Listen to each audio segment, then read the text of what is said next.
மக்களே மீனா கொட்டிக்கிட்டு இருக்கு, எல்லாம் பெரிய பெரிய மீனா இருக்கு. இங்க பாருங்க, எல்லாமே ஜிலேபி மீன் வானத்துல இருந்து கொட்டுது.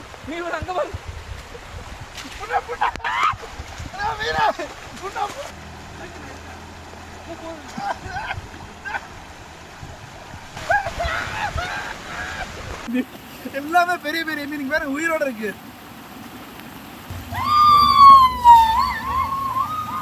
மக்களை இன்றைக்கி பேஞ்ச மலையில் பார்த்தீங்கன்னா மீன் எக்கச்சக்கமாக அடிச்சிட்டு வருது. எங்கேருந்து வருதுன்னு தெரியல. ஆனால் மழை தண்ணியில் அவ்வளோ மீன் ரோட்டு மேலே ஏறுது. எல்லாம் அரைகுறை உசுரோட நீந்தி போய்கிட்டு இருக்கு. எல்லா மீனையும் பார்த்தீங்கன்னா நாங்கள் பிடிக்க ஆரம்பிச்சிட்டோம். வந்த எல்லாமே ஜிலேபி மீனை விசிறி வலையை வீசி பிடிச்சோம்.